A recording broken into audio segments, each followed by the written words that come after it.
Olá, você que nos assiste aqui, mais uma edição do GPI Cast. Você já sabe que aqui, no nosso podcast do GPI, você encontra muita informação, muito conteúdo, muita gente boa, ó, gente finíssima, como é o exemplo do meu convidado de hoje, que é o professor Walter de Soares, médico, nosso professor aqui da nossa pós-graduação em psiquiatria do Instituto GPI, a quem eu convido a sempre estar aqui, a primeira vez que ele está aqui, já estou dizendo logo para ele, é só a primeira vez, e a quem eu saúdo e trago aqui as boas-vindas. Professor, muito bem-vindo, é a nossa primeira vez aqui nesse formato no GPI Cast, não é isso? Nesse formato é a primeira vez, a gente já teve outros. Com certeza, a gente já teve outros encontros, lives, bate-papos, entrevistas gravadas, mas no GPI Cast é a primeira vez a gente fez questão de trazer você aqui nesse novo formato, que a gente, o GPI é isso, né? Tá sempre se atualizando, tá sempre trazendo novidade e trazendo muito conteúdo de relevância.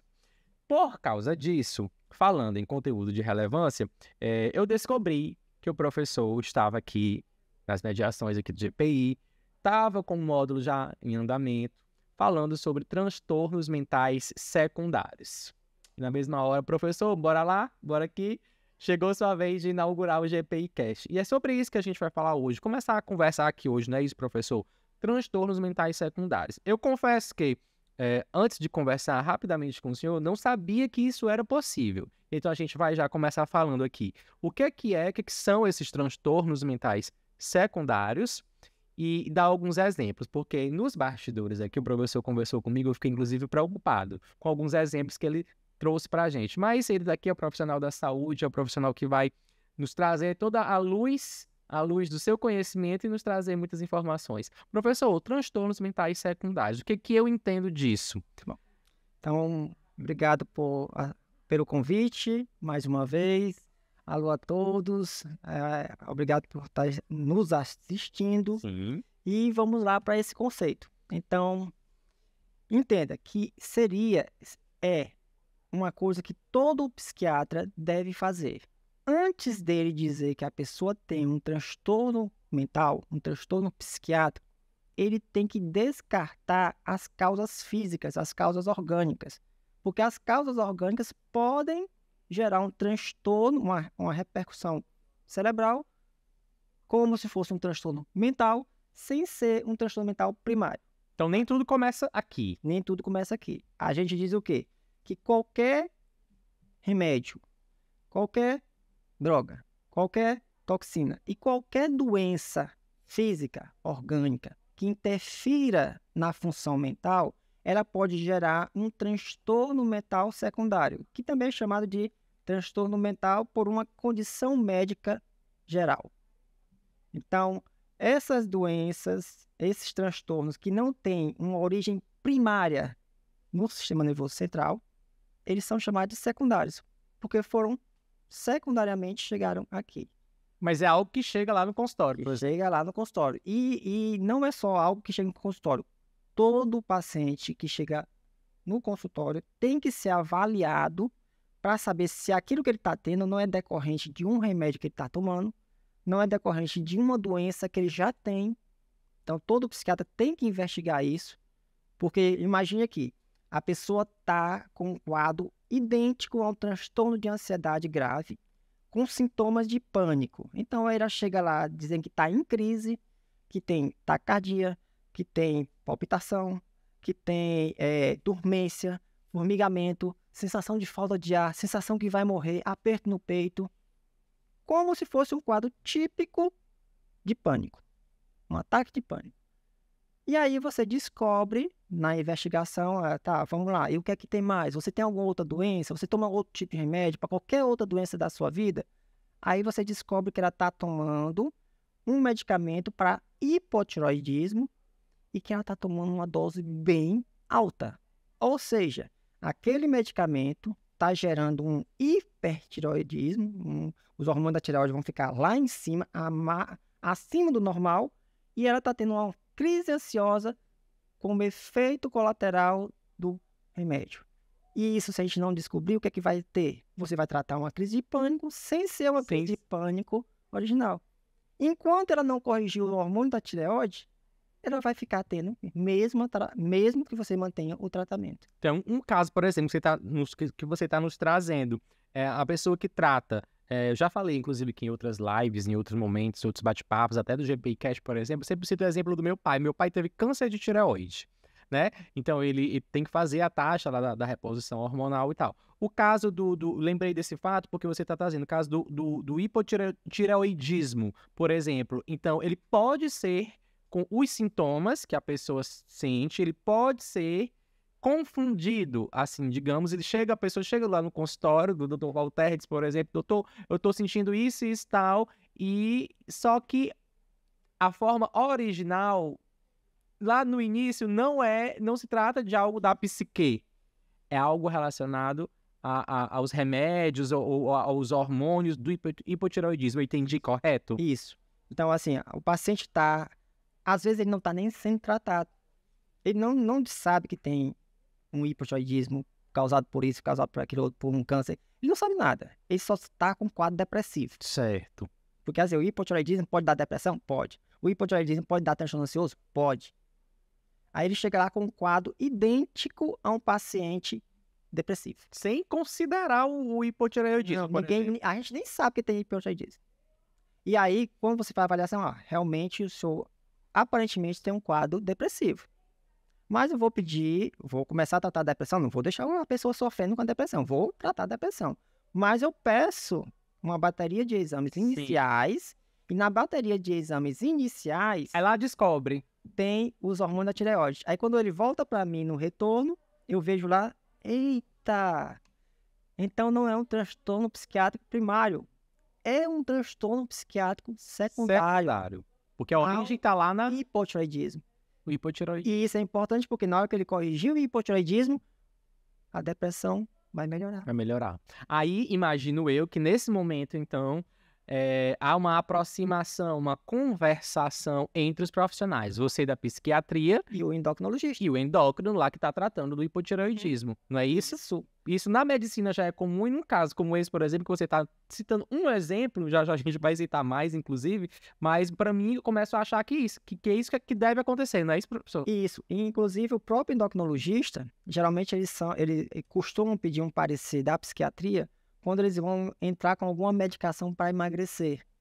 Então, existem algumas medicações para emagrecer que ele vai pedir esse parecer, por quê? Porque se o paciente tiver história de quadro depressivo anterior e quadro depressivo grave, geralmente a gente não vai deixar ele usar determinadas substâncias.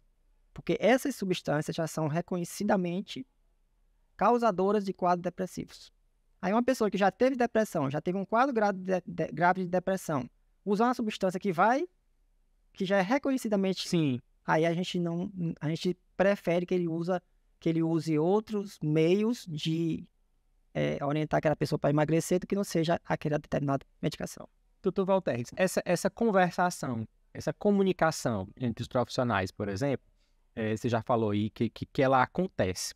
E se você puder nos detalhar, nos trazer, eu sempre falo que aqui estou na função de traduzir para o nosso público alguns termos que são técnicos, que é claro, os alunos, os médicos, alunos da pós-graduação do professor entendem todos os termos técnicos que ele sabe aqui, né, que ele fala. Mas eu sempre fala para o jornalista aqui, o jornalista não sabe disso.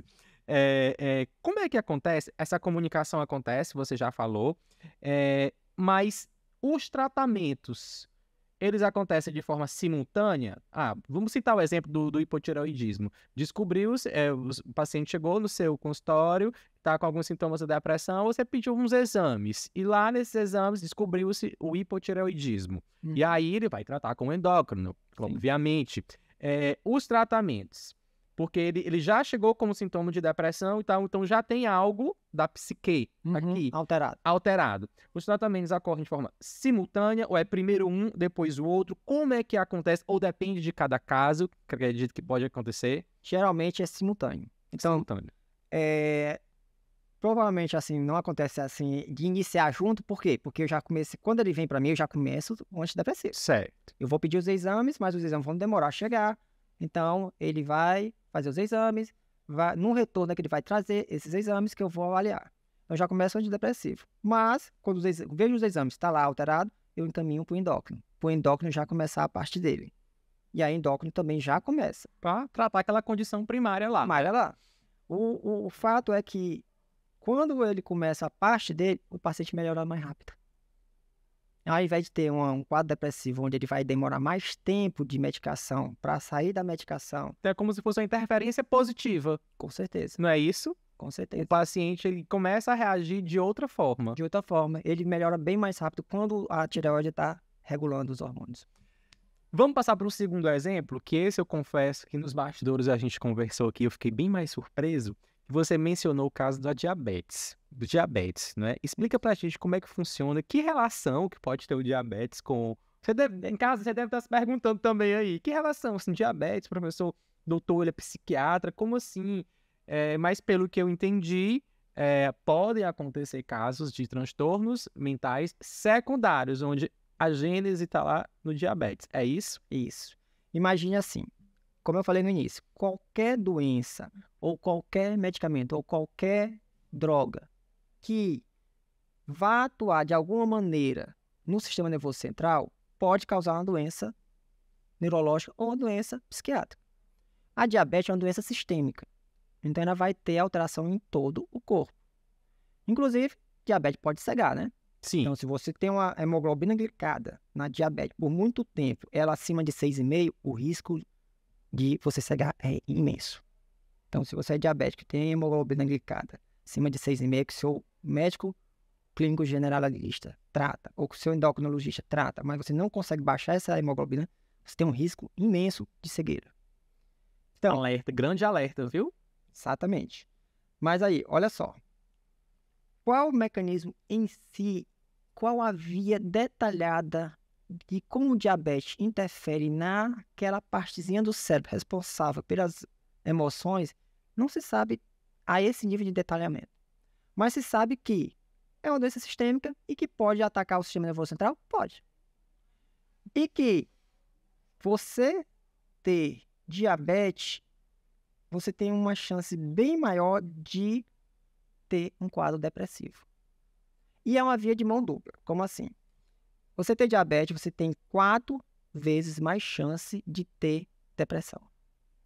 E você que é deprimido, Nossa. você tem depressão, você tem uma chance maior de cerca de 1,6, 1,5 vezes maior o risco de desenvolver diabetes.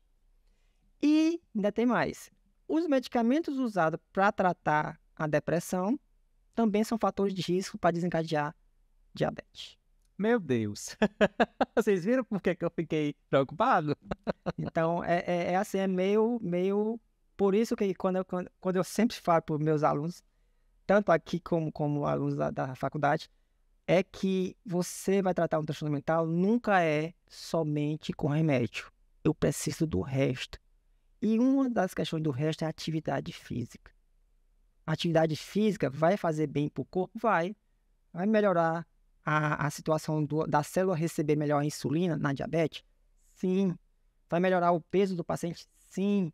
Mas a atividade física vai fazer uma coisinha bem simples de falar, mas que é bem complexa a nível de sistema nervoso central. Ele vai aumentar a neurogênese. O que é a neurogênese? Vai aumentar a formação de novos neurônios. Certo. Vai aumentar que a gente fala que o neurônio ele é cheio de ramificações. E a atividade física vai aumentar esse número de ramificações, que é bom. Assim, como é que ela faz isso? Existe uma substânciazinha no cérebro, que é liberada no cérebro, que é um fator de crescimento no cérebro. Sei. Esse fator de crescimento no cérebro, tem um nomezinho específico, ele é liberado, ele é aumentado a liberação dele pela atividade física. Então, você aumentando a atividade física, você vai aumentar esse fator, e esse fator vai fazer o quê? Aumentar a neurogênese, aumentar a sinaptogênese, que é essas prolongamentos do neurônio, e vai diminuir a morte neuronal. Então, isso é um passo importante que não é só remédio. Porque o remédio vai atuar? Vai. Vai ter o seu efeito eficaz? Vai.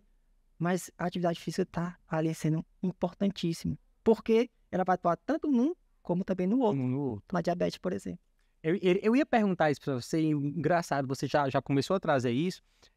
Eu ia pedir essas dicas, exatamente, porque assim, a gente está falando aqui de transtorno mental secundário, entendeu? O exemplo do hipotireoidismo, agora o exemplo do diabetes, que são doenças que acabam tendo alguns sintomas, acabam tendo algumas características, que às vezes são confundidas e levadas lá para o seu consultório da psiquiatria e vocês descobrem no consultório, não, aqui é um transtorno mental secundário, tem alguma coisa antes e tal. Mas a nós, quando eu digo nós, eu me incluo, lhe incluo, todos nós, cabe a nós termos algo que é muito falado na questão da saúde, que é o autocuidado. E eu ia perguntar justamente assim, sugestões do que a gente pode fazer, de como que a gente pode se cuidar. E você já começou dizendo aqui, a prática de atividade física, por exemplo, é algo que vai impactar muito fortemente nisso. Pilar. É um pilar. Quais seriam os outros? O que a gente pode fazer? Porque, assim, para quem está assistindo, para quem é da área da saúde, talvez isso não seja novidade. Mas tenho certeza que para quem não é da área da saúde, como eu, por exemplo, foi uma informação muito precisa essas que você está nos trazendo, de que algumas doenças elas têm alguns sintomas que a gente vai e confunde com a depressão, às vezes tem ansiedade, depressão, alguns sintomas que a gente vai acabar parando no consultório psiquiátrico. Só que são problemas dessas doenças, de outras doenças que às vezes a gente nem sabe que tem. Então, assim, isso é um alerta. Isso é um alerta. O que a gente pode fazer? Óbvio, além de fazer as consultas do check-up, de cuidar da gente, acredito que também uma alimentação saudável vem aí nas dicas, mas fala pra gente o que a gente pode fazer, professor. Porque, assim, a gente tem que se cuidar. Quando eu digo nós, a gente é nós, humanidade mesmo. Mas a gente tem que se cuidar. Isso. Então, assim, como eu estava falando da atividade física. Só mais um pontinho de atividade física interessante é que tem muitos pacientes que eles têm uma carga genética para ansiedade. Bem, assim, tem o pai ansioso, a mãe ansiosa. Então, essa pessoa vai ser ansiosa. Ele mesmo já tem algumas tendências ansiosas, mas ele passou o ensino médio e a faculdade fazendo a atividade física dele regular. Certo. Porque ele foi acostumado a fazer atividade física. Então, Estava lá sempre na academia. Estava sempre ali fazendo atividade. Quando não era na academia, estava andando de bicicleta, estava sempre ali. Ele gostava sempre de atividade física. E quando ele sai da faculdade formado, que ele vai para o seu primeiro emprego, ele deixa de ter esse controle mais fácil do tempo. O tempo dele vai ficar mais limitado ao emprego dele. E aí primeira coisa que as pessoas fazem, para a atividade física. É verdade. Primeira coisa que é deixar ela de lado. Quer deixar ela de lado porque ela é, entre aspas, na cabeça dela ali, até ali, secundária. E aí o que acontece? Descadeia aquilo que estava adormecido. Aí vem as crises de ansiedade. É claro que tem o fator do estresse do trabalho, tem. Mas tinha um fator de estresse na faculdade, as provas da faculdade. O fator do estresse de passar para ir para a faculdade. E nunca tinha tido.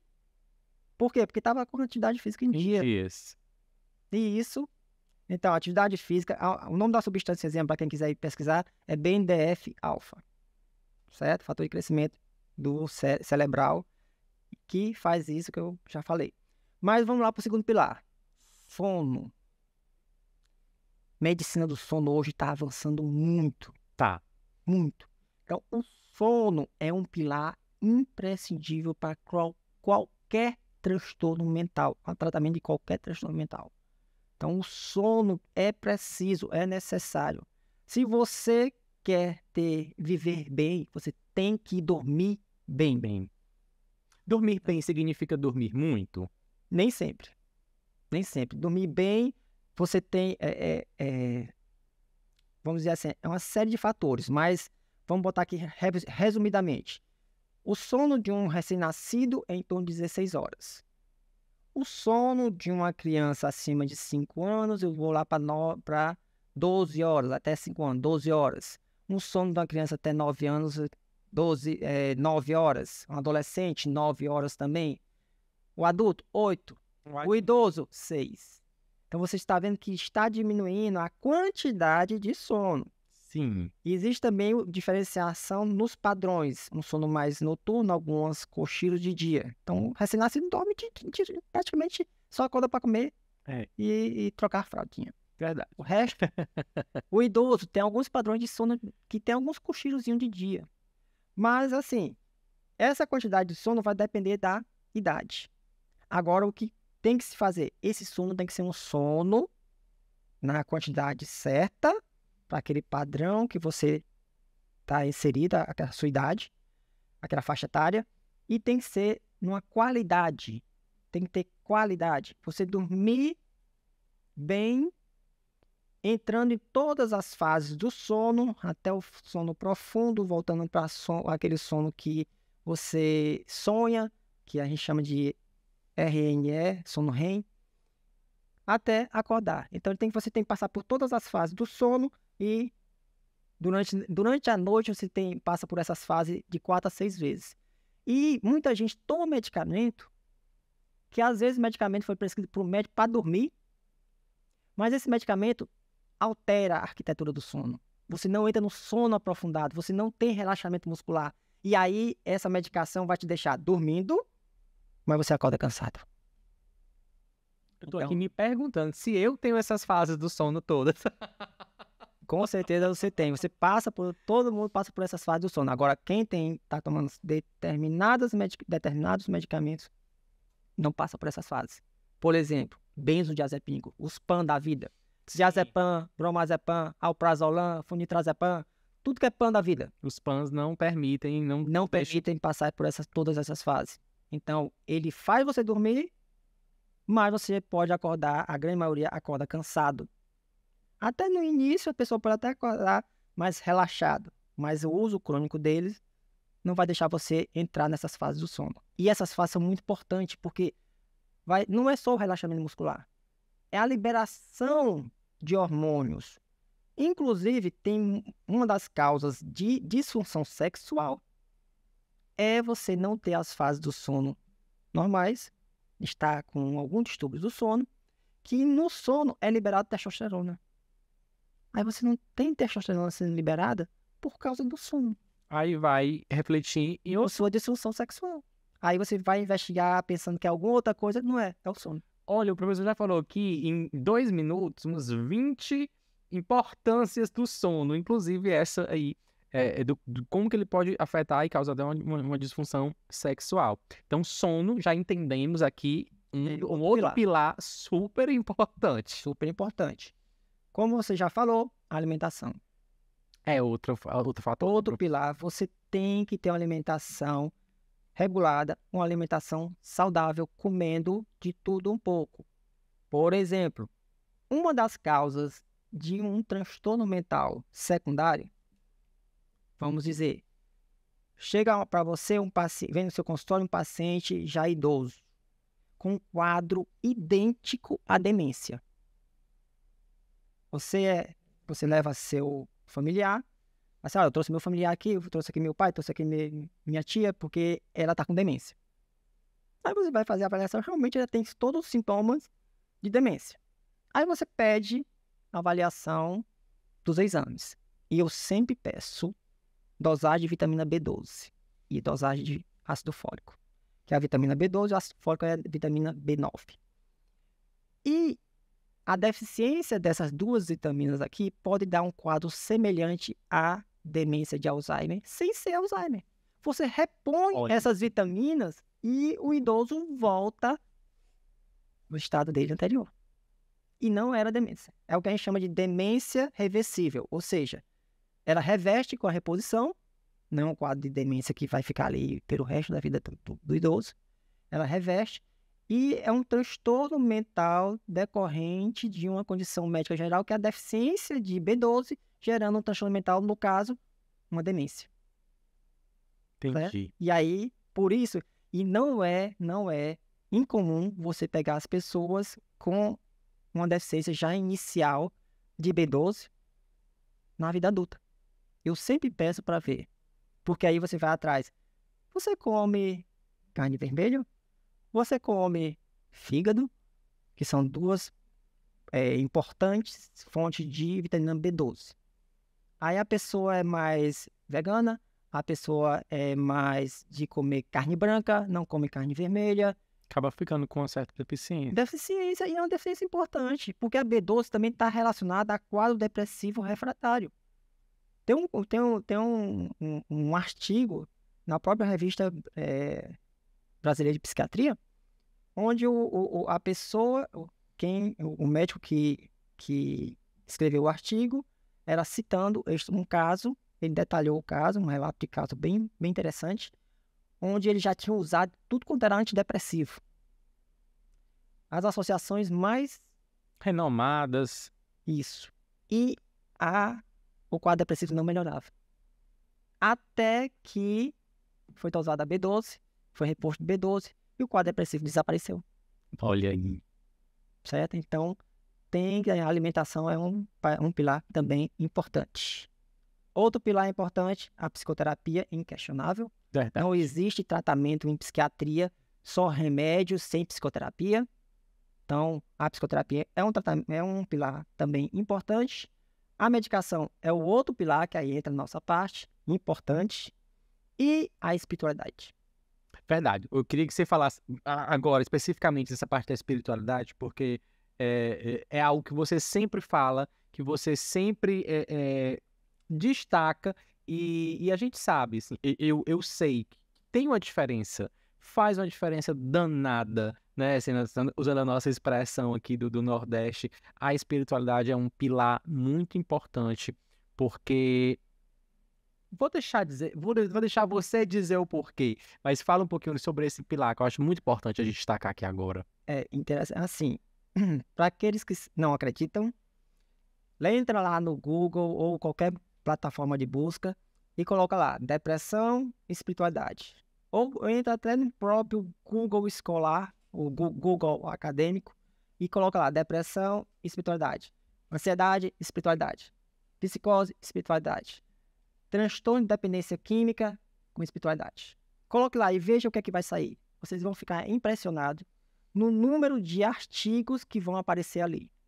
Então, isso o estudo da espiritualidade não é, aqui quem está falando não é um pastor, não é um padre, não é uma coisa de palestrante, de casa espírita, é um fato científico.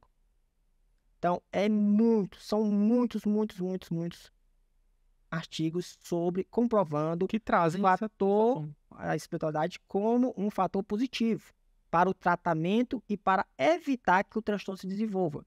Então, tem um estudo bem interessante britânico, onde eles foram avaliar um estudo de acompanhamento, não foi só ali encosta aquele pontual, foi acompanhando crianças durante a vida dessas crianças, e aquelas que tinham espiritualidade durante a infância, então as crianças foram criadas dentro de alguma igreja, igreja entenda aqui, religião, não estou dizendo se é católico, se é protestante, qualquer religião, elas tinham um fator importantíssimo de prevenção em relação ao uso de drogas, e aquelas que chegavam a usar drogas, elas tinham uma resposta muito maior ao tratamento e à saída das drogas.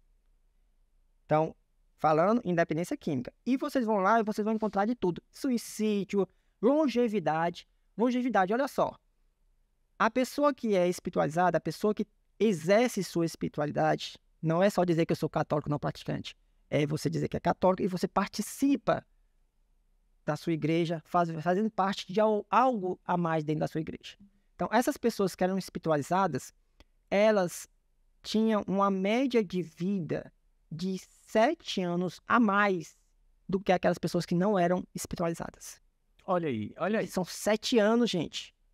7 anos a mais. E como o professor está dizendo, são estudos, tá? São artigos, são a ciência atestando isso, que isso aqui, ele está trazendo essa informação para a gente. E de outras vezes o professor já falou assim, dá um Google, pesquisa sobre isso, eu fiz isso, eu dei um Google, eu dei uma pesquisada e vi, e realmente comprovado. Então, por isso que eu fiz questão de pedir que o senhor ressaltasse isso aqui, porque eu, inclusive, já fiz essas pesquisas de outras vezes que conversei com você. Professor, eu tenho uma dúvida. Por exemplo, nem sei se isso se encaixa dessa forma, mas vamos supor a seguinte situação. Eu tive um trauma quando criança. Eu tive um tio meu que foi baleado, e aí eu passei, então, a pegar essa informação, que ele foi baleado no meio da rua, e eu tive muito medo de andar na rua, principalmente no horário. Por exemplo, ele foi baleado, era 6 horas da tarde, eu ficava morrendo de medo de estar na rua, no meio da rua, às vezes tá com a mãe, andando, voltando de algum lugar e tal, eu ficava com muito medo. Acredito que isso seja um trauma, não sei se pode ser considerado mesmo um trauma, mas casos como esse, por exemplo, e eu, Neemias, eu era o tipo de criança, de adolescente, que eu tinha sintomas físicos, em virtude desse trauma. Então, se eu estava no meio da rua, era 6 horas da tarde, 6h30, eu começava a sentir náuseas, sentir aquela ânsia de vômito, a ficar muito preocupado, palpitação. A minha pergunta, estou contextualizando isso tudo para dizer o seguinte, para perguntar o seguinte, eu tive um trauma na infância e fui levando isso para o resto da vida e fui sentindo sintomas físicos e tinha tremedeira, ficava suando quando eu estava no meio da rua por causa dessa informação. Isso é algo semelhante ou até é um caso de um transtorno mental secundário? É mais ou menos isso que eu levei lá desde a minha infância, fui levando para a adolescência, juventude e tal, porque eu fui parar de ter esse tipo de preocupação, eu já era adulto, né? E aí, trazendo aqui, eu fiz acompanhamento psicológico, inclusive, e que foi onde eu consegui resolver. Mas a minha pergunta é essa: esse que eu lhe narrei, é um exemplo? Foi um exemplo? O tipo de transtorno mental secundário que vocês encontram nos consultórios é algo semelhante a isso? Pronto, então vamos lá. Uma coisa importante aí que você disse, que foi o pilar que fez a diferença, principalmente nesses casos, mas ele é o pilar da psicoterapia. Sim. Sempre é importante, porque aí ele vai direcionar de acordo com o transtorno. Então, assim, se você tivesse me perguntado, o que é que eu deveria ter feito lá no início? Psicoterapia. Desde o início. Desde o início. Eu fiz de forma tardia, eu confesso. Aí, quanto mais você... Não, hoje eu sei dos benefícios. melhor. Mas vamos lá. Nesse caso, ele é primário. Certo. Por que é primário? Imagine, aquilo que aconteceu está fora de ti. Não é uma doença orgânica, não é uma doença física. Então, assim, eu não tô com câncer que tem uma metástase no meu cérebro que está atuando, de certa forma, no meu cérebro, causando ali, imprensando ou liberando substâncias tóxicas, causando um quadro depressivo, ou causando um quadro ansioso, ou causando sintomas que parecem um transtorno de estresse pós-traumático. Certo? Porque o secundário é algo no teu corpo físico, orgânico, que está atuando no cérebro. Certo. Nesse teu caso, seu próprio cérebro, você viu, você participou daquilo dali. Aquilo dali foi, sim, o pivô da causa? Sim, mas a sua resposta ao cérebro, aquilo. Aquilo está fora, não foi uma coisa orgânica. Certo? Tipo, novamente, um AVC. Eu nunca fui depressivo, eu nunca tive ansiedade, eu nunca nada. Aí eu tive um AVC. O AVC em determinada regiãozinha do cérebro, dependendo da região que ele vai estar localizado, ele vai dar mais aquilo, mais aquilo, mais aquilo outro. Mas às vezes as pessoas esquecem, acham que o AVC só vai dar paralisia do membro superior, paralisia do braço, paralisia das pernas, da fala, né? Como se o AVC fosse algo que sempre ia paralisar algo motor. Mas o AVC pode ser localizado numa região dos sentimentos, das emoções. E aí você vai desenvolver um quadro depressivo, que esse nunca foi depressivo, por causa que o AVC agrediu exatamente aquela região do cérebro responsável pelas emoções. Então, é uma depressão secundária a uma causa orgânica física, que é o AVC. Nesse teu caso, foi algo que aconteceu fora de ti, que você respondeu desse jeito. Outras pessoas poderiam não ter respondido. Sim. Outras pessoas poderiam ter respondido de uma forma ainda mais intensa, Outras pessoas poderiam ter respondido com surto psicótico, de ficar vendo coisas, de ficar tendo ideias erradas, escutando coisas que não existem. Eu já tive um paciente desse jeito. Só que essa paciente foi grave, porque ela viu a morte do filho por traficantes, onde eles mataram e esquartejaram o filho na frente dela, e ela estava escondida. Impactante. Muito impactante. E ela surtou a partir dali. Mas é primário porque ela aqui, é a reação dela ao que acontece. Né? É até que a gente sempre fala, você ter uma carga genética não quer dizer que você vai desenvolver a doença.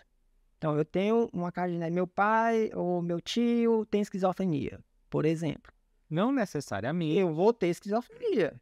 Mas, se eu vivenciar a minha reação à pressão no meio, eu estou numa empresa que me cobra muito, que eu fico sem nada, eu fico aquela sensação de opressão e de cobrança em cima, eu posso surtar e desencadear a minha esquizofrenia. Ou de um relacionamento, eu era muito apegado a alguém, aí a pessoa morre de uma vez. Posso surtar, desencadear a esquizofrenia. Ou essa pessoa me deixou. Posso surtar, desencadear a esquizofrenia. Ou eu posso fumar um baseado de maconha. Cannabis pode desencadear esquizofrenia latente e desencadear esquizofrenia.